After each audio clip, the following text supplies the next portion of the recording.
Don't just always go by Vinny stats. Go by Don's gut. Go Jay Ajayi. Yeah, just go with your guts, everybody. Don't worry about it. Don't worry about numbers or facts or anything like that. Nah. Just go for it. Whatever, man.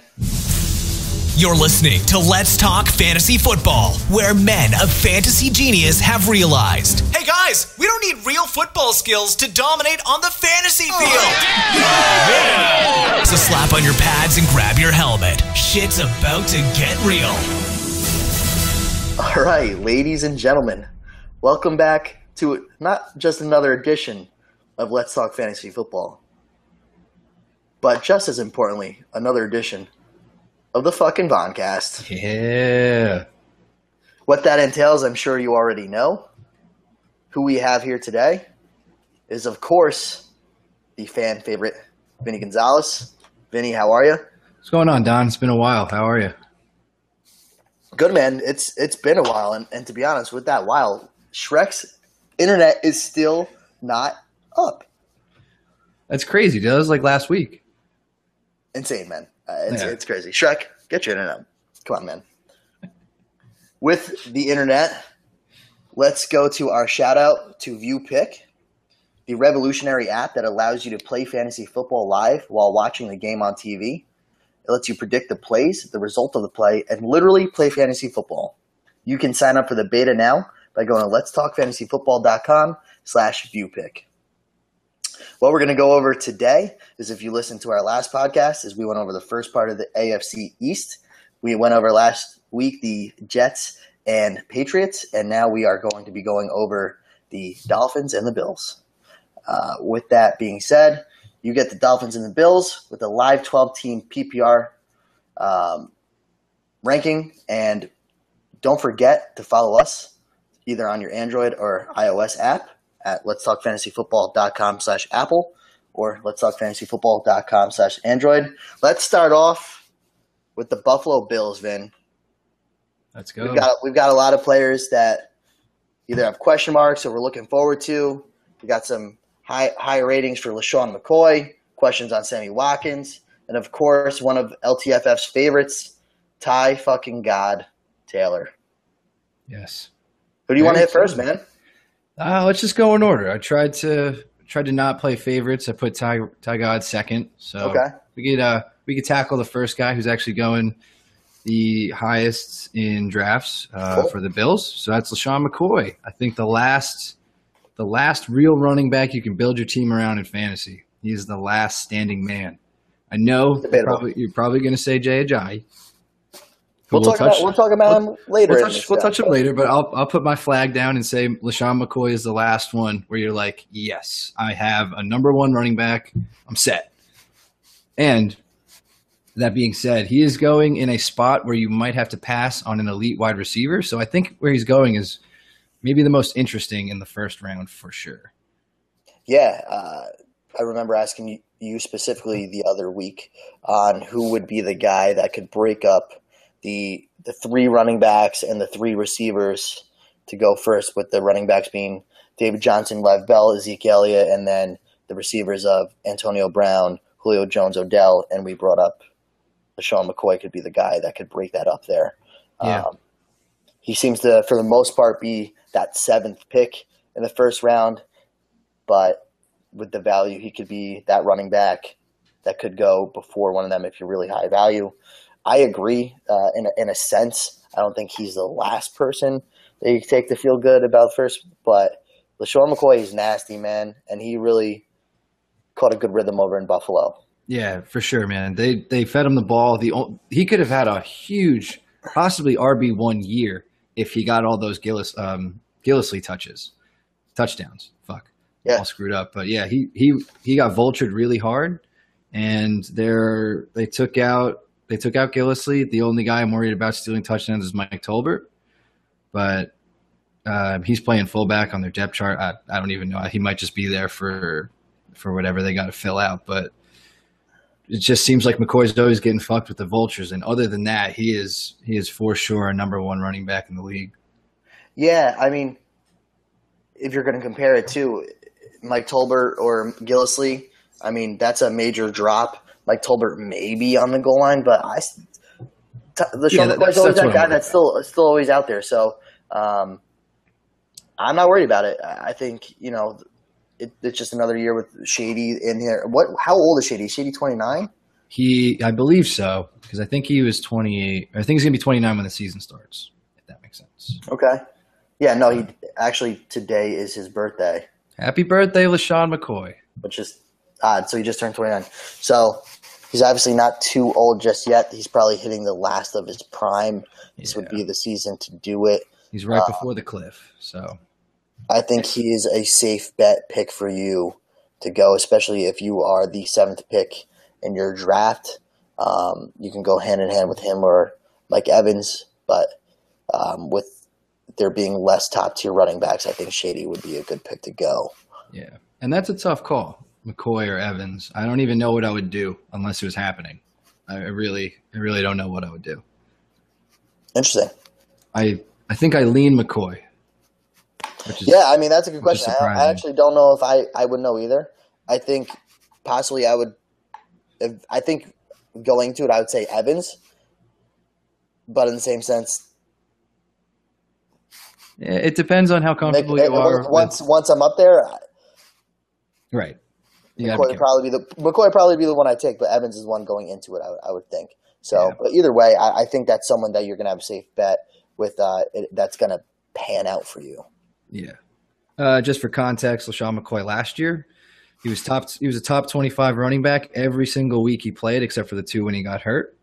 And he was a top 15 back for 11 weeks of the season last year.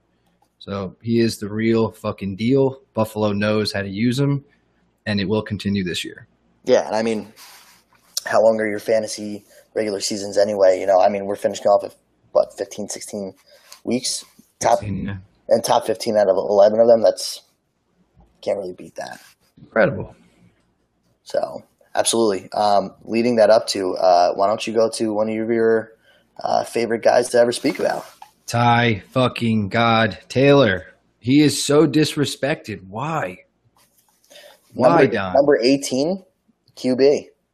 It's fucking bullshit, man. I think. I know we already yelled about this on the first or I did on the first podcast, which was in, when was that, May? Yeah. I'm still going to yell about it now. How is the guy that finished as the 8th QB last year being drafted as the 18th right now? It's a good question, man. He finished he did that. He did that without fucking Sammy Watkins basically all year. Maybe 1 or 2 games Watkins was in. Yeah. That's insane. No, it is insane. I'm just looking at the QBs ahead of him and all that. Andy Dalton, I'm taking Tyrod Taylor over. So, and I'm going over everyone that's ahead of him. Eli Manning, we're Tyrod. on the same page. Tyrod, right? Matthew Stafford is the number 15 QB. I do like Stafford, but if he's what round is he going in? Beginning of the 11th. Oh, see, all right. See, now maybe Stafford there, and you're already debating that, and Stafford's the 15th ranked QB. Yeah, but who are the other guys? Roethlisberger, Dak Prescott, which you can argue. I would take Tyrod. Phillip Rivers. Fuck, I love Phillip. Got to go Phillip. Right. Marcus Mariota. Nope, Tyrod. You taking Tyrod over Marcus, huh? I would. With the receiving staff that they have this year? Yeah, I would. I don't know. I'm not.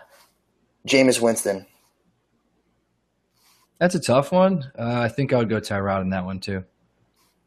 I would be okay with that. I like Marcus. I think Marcus Mariota has a really good receiving core this year. But he sure does. Then Kirk Cousins. Fuck, I do love Kirk too. I think I'd go Kirk on that one. Yeah, Kirk slings, man. Kirk slings. Roethlisberger, obviously, he's just never healthy a full season. But Tyrod. I think Tyrod would be just a safer bet. Cam. Wow. I'm going Tyrod over Cam. I don't hate it. Just for a consistent factor. Yeah. Overall, you're going to not get more total points, but basically the point is Tyrod's going super late. So if you want to stock up on any garbage guys you want, any reaches you want late, you can always bank on Tyrod being there super, super at the bottom. I mean, you could take him as your second QB. That's a good strategy too, Don. Grab a little Stafford or Phillip and then get some insurance with Tyrod. I like it. Yeah. I mean, I guess he'd be really good value for a 2 QB league, right? Absolutely. I mean, he'll definitely be going higher, but that just comes with the adjustment of the – Yeah, that's with the adjustment. Everyone else moves up higher too. Lower. Well, the QBs would move up. Everyone would probably move down. Right. I'm just talking about – but I just said he's the 18th valued QB. I'm not even talking about ADP. Man, that is fucked. So I'm having a hard time wrapping my head around it. League, man, he's the second half of the 2 QBs being drafted. If you're in a 12-team 2 QB league, crazy. So, I mean, the ones that are going behind him are Carson Wentz, Carson Palmer, Blake Bortles, and Ryan Tannehill, and I don't think they're anywhere near that category of where Tyrod Taylor's value is. That's fucked up. Going back, the same thing I did with McCoy. Tyrod finished in the top 15 QBs 12 weeks out of last season. He was just great. Yeah. Very consistent. Always has that rushing upside. And if Sammy Watkins is healthy, dude, they're ridiculous when they're on the field together. Yeah. No, I mean, that's fair. And I mean, the way I'll look at Tyrod Taylor this year is if you don't get Aaron Rodgers, Tom Brady, or Drew Brees, don't even reach for another quarterback. Wait for a Tyrod Taylor to come to you in a 12-team league, the middle of the 12th round. Yeah, well, that you could say that about pretty much a lot, like the rest of the QBs. You don't have to panic if those 3 leave. You could definitely wait. Well, that's what I'm saying. Don't reach on anyone else. Don't reach on a Matt Ryan, Andrew Luck, Derek Carr, right? Russell Wilson, or Cam. Just wait till the 12th round and just grab Tyrod Taylor. Yeah, very much agreed. Cool, man.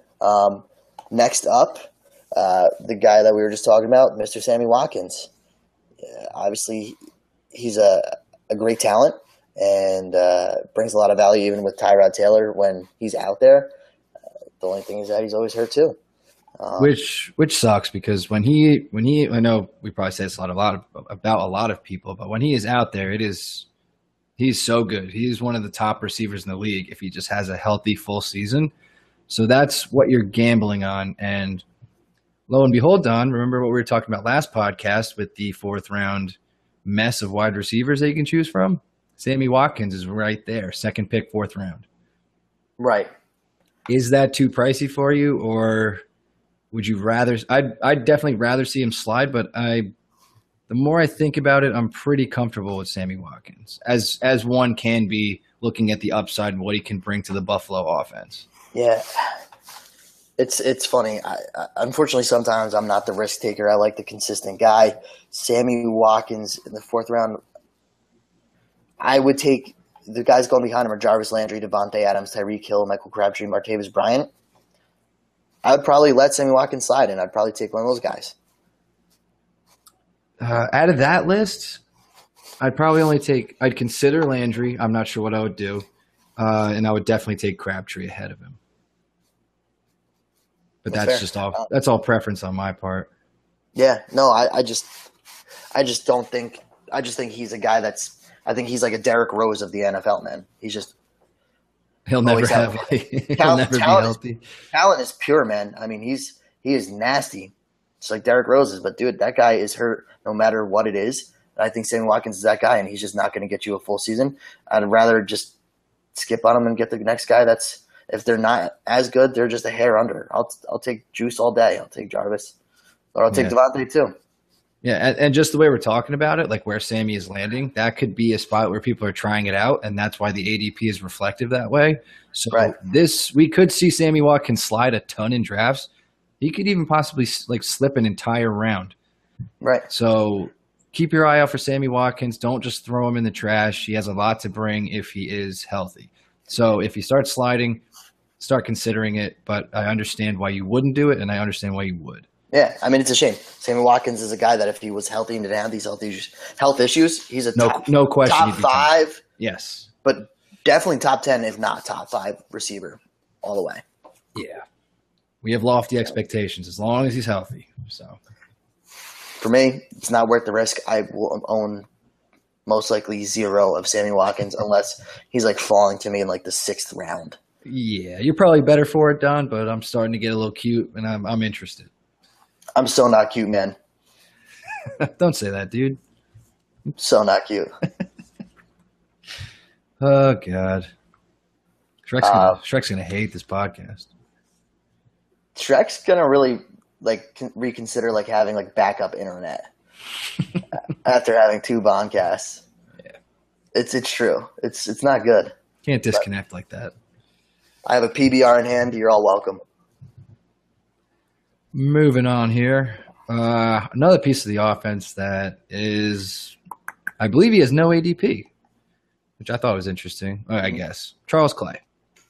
Yeah, whatever, man. I mean, that's a guy that we've always said is a tight end roulette guy. I went on my rant last cast about there's just a lot more content to the tight ends this year. There's a lot of better tight ends this year that you don't have to worry about running a gamble on. I mean, there is a lot of people ahead of him, and I don't see much value in him at all. If you want to play a matchup on a tight end roulette, cool. But he's not even the top 25. Yeah, or maybe he's the top. Maybe he's the 25th. He's way out of it. I was going to make a point. He finished the season strong, and he costs nothing. So if you're in a league that's like that, people double up on tight ends or something like that, and you kind of get lost in it, or you need to take a second one, Charles Clay could be an interesting name to watch. Yeah. Just because, really not a huge factor, but just something to think about. Definitely. And then the rest of the receiving core they got here. Yeah, it's a lot of free agent guys, and the rookie they drafted, Zay Jones. Yeah. Who is out of East Carolina, and basically what I was gathering was he's pretty average, but makes sense. It made a lot of sense to fit the Bills this season. They don't have a 2. Like, they're basically having an open competition for someone opposite Sammy Watkins. So he seems to be a natural fit for a 2. So if he can, I don't know, just get in there and do something, he'll probably be the Bills' number 2 this year, because they have Andre Holmes, Corey Brown, and Brandon Tate. Yeah. Ugh, just gross. Yeah, it's gross. If you want to look at Zay Jones, wait to see what Sammy Watkins, and if he gets injured, maybe you start to see fantasy value. But I don't think he's anyone else gets drafted other than, unless you're in a really deep league, is just Sammy Watkins. Yeah, I agree. Ooh, you know, I think that's it for the Bills. Do we miss anybody? Yeah, they're just like the kickoff, just like the Jets were. Not too much to talk about. At least the fucking Bills are good. Like, they're decent. At least there's some sort of fantasy value. You gotta they have a running back, a quarterback, and a receiver. So there's that. You got a first rounder to pick from. You got Ty God, who's one of the sleepers of the league this year. Goddamn crime, Don. A goddamn crime. Just throw him in the crime pot with Jonathan Stewart, Rashard Matthews. He's in that crime pot there. So. With that being said, we're also going to take another early quick break so we can get to the second part of the cast where we can talk a lot more about my boy Jay Ajayi and Juice. But our break here, don't forget, we have the revolutionary app, View Pick, that allows you to play fantasy football live while watching the game on TV, predict the plays, the result of the play, and literally play fantasy football. You can sign up for the beta now by going to letstalkfantasyfootball.com/viewpick. And we're back here with Miami Dolphins. Dude, Vinny, tell me everything about how much you love Jay Ajayi, man. Don, cut the shit and just talk about why you like him, and then I'll tell you why I don't. Don't do that to me. I guarantee by the time it's time to draft, Jay Ajayi is on one of your teams. I guarantee he won't be. I guarantee you he will be. No, you can't make a bet on something I totally control like that. Unless you want to. So Jay Ajayi is being predicted by the ESPN Dolphins reporter that he could total up to 1,900 total yards, which we've talked about in our podcast, which he will not do. He will 1,435 yards rushing, 482 receiving, and 12 touchdowns. That's a fucking lot. That's a lot. I was not expecting that. I wish I could report for my favorite team. I'm not expecting that, but I think I'm not against Jay Ajayi. I think he's had 2 solid years. Last year he really blew up, and we've already talked about made Foster retire. The year before that, we've seen flashes. Yeah. I like Jay Ajayi. They like him. I like him. I think he's going to be a solid play. I think he's shown a lot of good things. I don't think he's going to be someone that just all of a sudden disappears. Dude. He has bust written all over. Dude. He has bust. It's tattooed on his forehead, man. Tell me how he got a bust on his forehead. Okay. That was a rough one, Don. Ooh, Shrek's going to do a lot of editing. More bleeping, Shrek. If you got your internet back up, man. All right. So really, I don't know what you're talking about, 2 solid years. He had 1 solid year, and it was last year. No. The first year, he was a rookie and barely got any playing time. Yeah, but whatever, man. Anyway, he took over. He took over fully week 5 against the Titans. He had 3 games in which he totaled 624 yards. In 3 games. That's where he got the bulk of everything. The bulk of his rushing yards, the bulk of his fantasy points, everything. In the 9 other games he was playing, he was so mediocre, dude. He was barely getting 60 yards. And if you take the total of all the yards he got in those 9 games, it's 573.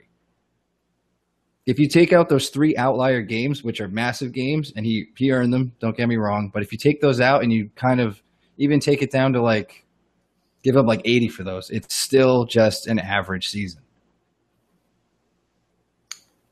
Well, like I said, James Walker, man, he's saying that he's going to get 1,900 total yards. I like it, man. I like Jay Ajayi this year. I think he's going to be good. Massive disappointment for you, Don. You're a massive disappointment. I'll take down the hostility a little bit. I just don't. I'd be way more comfortable with him. Like if he was going end of the 3rd, 4th round. That's just not the case anymore with running backs. So they're like falling in love with Jay Ajayi as their number 1 running back. I just don't. You're putting a lot of faith in those 200-yard games that he basically had. That's what you're banking on. Okay, so let's play the game. Jay Ajayi, he's like the first back. He's the first pick of the 2nd round. Now, I already know you're going to say you're going to take DeMarco Murray and Jordan Howard over them. I understand that. And that one I'm fine with. I'm cool with people valuing DeMarco Murray and Jordan Howard over him. Marshawn Lynch or Jay Ajayi? I think I would go Lynch, honestly. Todd Gurley or Jay Ajayi? I would go Todd Gurley. I would put blind faith in some kind of bounce back here for Gurley. I think he's more talented. That's fine too. Leonard Fournette, Jay Ajayi. Can't do Fournette. I'm sorry. Okay. Lamar Miller, Jay Ajayi. I would go Miller. Okay. So that pushes, you're looking now putting Jay Ajayi as your like 11th running back. Isaiah Crowell, Jay Ajayi. I got to go Crowell. Damn. All right. So Vinny's proven his point that he likes a lot of these running backs. No, I really do. It's Don, don't get me wrong. It's Jay Ajayi is good. He's good. He did well. But where he's going, what people are expecting is fucking ludicrous. I like it. I don't have as great a stats other than Walker's stats there for you. But I've got a gut feeling, and you should follow that more. It sounds like that guy had a gut feeling, too, and just wrote numbers down on a paper. It's almost like in my English class at Bergen Community College when I had to watch a documentary about this show about statistics, and the father would always look up the statistics of how much pressure or whatever it would need for the ice to crack on the pond. And he would always check every day to make sure it was safe for his son. And the stats said that the ice was thick enough so his son could go out there. Well, guess what? His stats were fucking wrong, and the kid broke through the ice and unfortunately drowned. Don't just always go by Vinny's stats. Go by Don's gut. Go Jay Ajayi. Yeah, just go with your guts, everybody. Don't worry about it. Don't worry about numbers or facts or anything like that. No. Just go for it. Whatever, man. Let's get to the next point in there. Agree to disagree. Obviously, Vinny and Shrek don't feel the Jay Ajayi. We'll get Walsh on at some point to get his take on that one, since this has always been a hot take almost every week. Matt, we might see him at some point, so we'll maybe get his take on that. Who? Matt. We know a Matt? Yeah, he's at the ESPYs. Oh, yeah. We probably should have mentioned that in the other podcast. That's pretty cool. By the way. Matt actually is at the ESPYs, throwing our names around, apparently. Cool fact: you haven't seen Matt yet this season yet, just like Walsh, but they're going to be here soon. Matt moved to California. Congrats, Matt! But he's at the ESPYs today, which is pretty cool as well. Very That's cool. why he was not able to make it tonight. Hopefully, we have everybody going on. Yeah, we'll get to that later for next week. Right. But going on with the Dolphins here, because we spent way too much time. Yeah, we should probably pick it up. Not just this cast, but every other cast with Jay Ajayi. Jarvis Landry, man. I mean, that's where we were talking about a lot with where the receivers fall here. What do you think about Jarvis Landry this year, where he falls? Your overall take on him? Always been a big fan. I like him so much as a player that I'll take him in fantasy, and it really hasn't panned out. I think as much as people want him to like excel in that offense, like we always look at him as a PPR monster, and it's not necessarily true, but we lean on his catches for production. And what I mean by that is he doesn't really get a whole lot of yards, definitely not a lot of touchdowns. So we kind of overvalue and expect the catches to lead to more yards and more touchdowns. And for Jarvis Landry, that case has not been true. So when you're taking Jarvis Landry, you're hoping to get the guaranteed catch volume, and then you're banking on the fact that he'll get the yards and touchdowns, he'll just have to make a play at that point because he's not really running any deep routes. He'll just have to do his thing and get that yak. Yeah, I mean, so Jarvis Landry, the past two seasons of 2015, 2016, how many total touchdowns do you think he's had if you combine both? Throughout his career? 2015, 2016, yeah. Man, like 7? He has, 8. But all right, yeah, there. He had 8 between 2015 and 2016 for receiving touchdowns. 4 2016, 4 2015. That's where you're really lacking, and that's something you got to hope for that changes. Yeah, and I think that's why people like Landry, because if these dart throws hit on his yards and touchdowns, the dude is a monster. Yeah, I mean, does this more land on his ability, or is it more of you got your question mark where we're going to lead into more of Ryan Tannehill? It's Tannehill and the scheme, because they're not running. They're running Landry very specifically. They're doing crosses over the middle. They're doing hitch routes. They're just trying to get him the ball so he can make a play, which I get. He's good at that. But they're not really – they haven't expanded on his role at all since he's been there, so it's a little tough. It's a little tough. And I don't blame him at all. He's a great player, but it's just you got to look at these things when you're going to take him in that realm where you've already said it's a toss-up in that 4th round. Yeah. I think Juice is going to have a good year this year. I agree. He'll have a solid year. I say he doubles his touchdowns this year. I say he gets 8. He'll get 8 this season? Yes. I'll take the under. Take the under? If you want to bet? Sure. If you want to bet? Sure. Want to bet a 6-pack? Let's do 7.5. Let's do it. 7.5? Sure. Fuck it. We have to. We can't land on 8. Word. Cool. I'll take that. All right, nice. So we'll do 7.5. Vinny takes the under. I'll take the over. The Miami Dolphins might be my new Jaguars this year. I'm feeling that, Don. Speaking of which, another reason for why they might be my Jaguars, I kind of really like Devontae Parker and everything they've been saying. Interesting. I was gonna, because I'm up in the air. He's going around gamble territory, 2nd pick, 8th round. I'm guessing you just like the upside. I like the upside. Devontae Parker's name's been tossed around for, I would say, the past 2 seasons as well, that Jarvis Landry's been passed around. Obviously, Jarvis Landry being a much better talent, but Devontae Parker's been a fantasy sleeper topic. Yeah, for about sleeping. 2 years now. He's still sleeping. He's at the beginning of the 8th round. One of our sites that we use a lot is, obviously Fantasy Football Calculator, but one that we reference a lot as well is Sleeper Bot that I have on our app and on my phone. They update us on all news for all sports. And I get blown up about Devontae Parker like all the time with Sleeper Bot. They really, really like Devontae Parker. So, again, it all depends on where their offense goes, how Tannehill does. But I think Devontae Parker is a good pick especially if he can fall a little bit under the 8th round. If he's still around, I think that's another sleeper, just like how I value Rashard Matthews. I think Devontae Parker is going to be a good number 2 receiver for Miami and someone that you can have on the bench that you might be able to rely on. Yeah, he's that guy that's going to try and stretch the field, along with Kenny Stills, who we'll get to as well.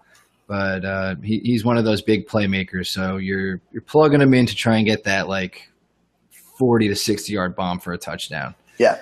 So where he's going is fine. And if you expect more out of that offense, if you can get it rolling, more power to you, man. Absolutely.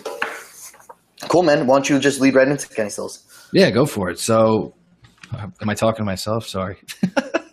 Yeah, go for it, me. Yeah, go for it, myself. Kenny Stills is free, 11th pick, 14th round. He was a dude you were plugging and playing on bye weeks and crossing your fingers really hard. So I don't think you really necessarily need to draft him. I think he'll be available in tons of your leagues after the draft is over. So I wouldn't worry too much about him. It's just kind of a plug and play to me. I think that's the perfect way to describe him, as a plug and play. Someone that you can pick up in a few weeks into the season that, if you need to play, and he might have if you're going to play a matchup week and you think he's going to do well, you could throw him in, but he's not going to be an every week starter, obviously, or someone you could just pick up for a few weeks and then re-drop. So I think that's a great description of Kenny Stills this season. Yep. We are all in agreement on Kenny Stills. Underrated free agency addition, Julius Thomas. Really didn't get talked about too much throughout free agency, but no, I thought it was extremely interesting. And Tannehill has struggled amassing touchdowns, so you get that red zone threat in there. What are you thinking, Don? Are we seeing? Yeah, I mean, are we going to see a revival by any means of Julius Thomas? I don't know if it's a revival. I think where I've seen him land is fair.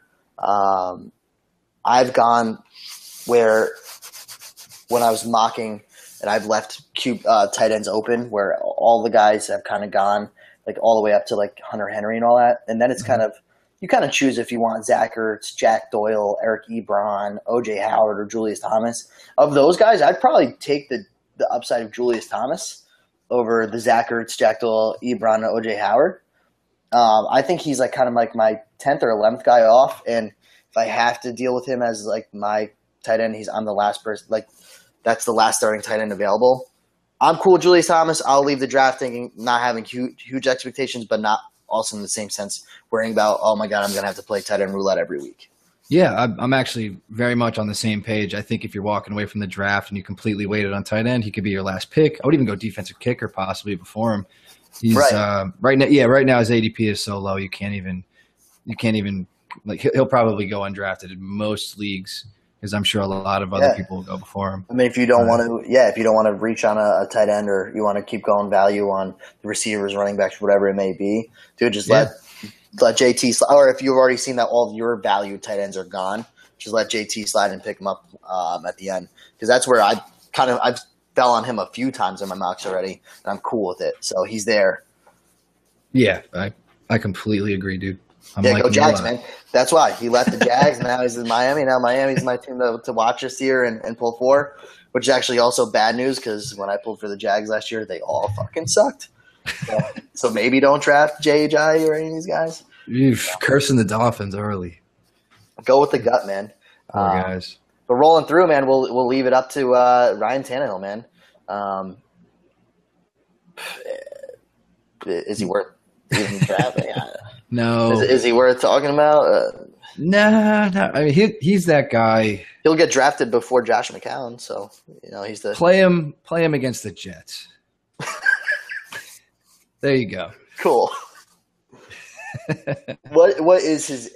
I'm pulling this back up. What is his ADP? Do you have that, Ben? I do. Sadly, he's the 5th person in the 14th round. I don't know what quarterback he's going as, but I would imagine it's pretty low. And I think it's under Tyrod Taylor at this point. No, he's the 22nd QB. So. Yeah, I mean, like you said before, the 2 QB leagues, it's always a different story. Tannehill, I guess, has always been a flyer favorite of people who expect him to just start being good. But he's always been, pretty okay. Nothing too exciting. Nothing you can lean on for sure. Streamer territory and something you kind of don't want to do every week. Yeah. No, another plug-and-play guy if you have to. Agreed. Playing against the Jets. Jets play Tannehill twice. That's it. Twice, and that's it. So that's fair. So pick them up on that week, drop them after, and then grab them again.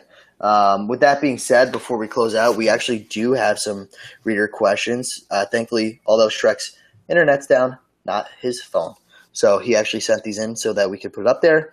Question 1, Vin.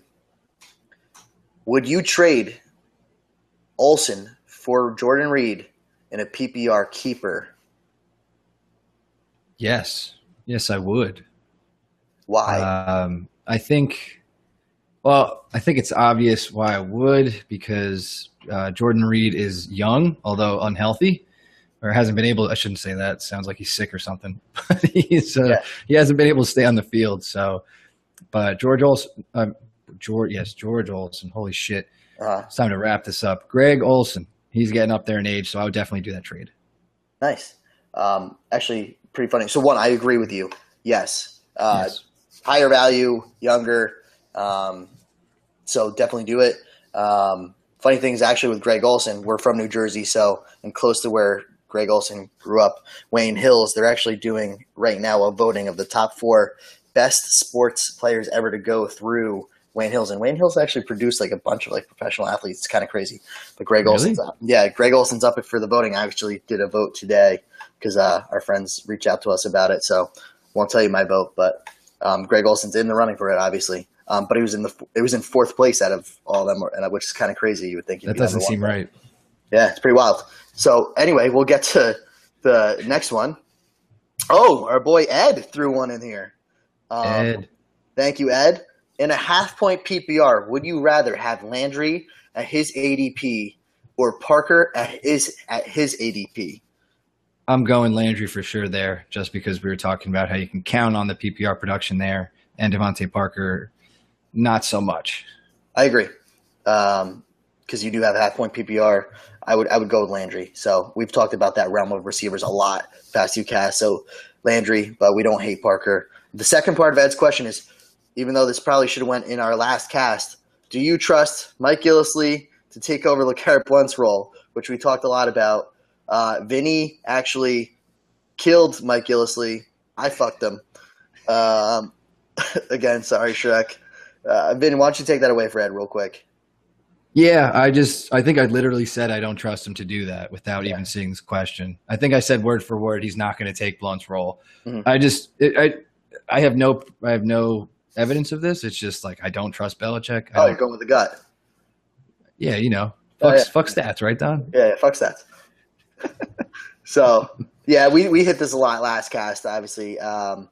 But I think Mike Gillislee is going to start off strong. But again, we talk about all the time the fuckery. You don't know if that's going to stay consistent or if the longevity of that. So we're going to go on the more of the not trusting the Mike Gillislee to take over the LeGarrette Blount role. The next question, thank you, Bobby Mars. Who the fuck is the Jets quarterback? That is fucking hilarious. It's funny that doesn't even have an answer because they don't even know. It's Josh McCown, but they're going to blow their season so they can get another quarterback. So that is the best question we've ever had. Yeah, don't draft any Jets quarterback. Rather than using Google, he asked us who the fuck the Jets quarterback is. We also got it. That is great. Love it. The next one is, why did the Jets release almost all their veterans, and who is going to be the starting quarterback for the Jets? Okay, so we just hit that. We don't know. Doesn't matter. None of them are fantasy relevant, no matter who the starter is. There's 25 other guys that are on there that we've ranked. We got Tyrod Taylor on the 18th QB. Pick up Tyrod Taylor. But thank you for the question. Ravens 101, the best. And then Z Money 1519. How will a Jay Ajayi do? Well, we've talked about this a lot. We have 2 different consensus of it. I'm going to trust the gut. You should trust my gut. It's pretty big. Jay Ajayi is going to do great this year. No, he's not. I think Jay Ajayi is going to have a good year. I'm cool with him being like one of the first picks in the second round. Go Jay Ajayi. No. If you want to listen to the square, he's saying no. Other than that, I don't see it. That wraps up our questions. Guys, thank you for submitting that. Before we close out here, Make sure that you get the apps. Again, we have it both for Apple and Android. You just go to letstalkfantasyfootball.com/Apple or letstalkfantasyfootball.com/Android. Make sure to review us on iTunes. Again, like we say, start mocking our next one. Stay tuned. We're going to do a live 12-team PPR mock draft with all of us. It's not going to be like we did on Fantasy Football Calculator. It's going to be me, Vin, Shrek, Walsh. I think Ed is joining us. Yeah, I think Ed's in. Ed is in. So Ed, if you guys only started listening to us this season, Ed is always our main guy that submits a question every week. And he's also has great knowledge with fantasy. He's someone that we look, to information as well when he reaches out to us. And then also Matt, hopefully he's joining us as well, part of our LTFF crew. And most importantly, Shrek, please get your internet fixed, man. We can't keep Von casting for the listeners. It's just bad. It's just bad for LTFF, man. But other than that, guys, that's Vinny Gonzalez and your boy, the DON. We'll catch you on the flip side. This has been Let's Talk Fantasy Football. Thanks for listening.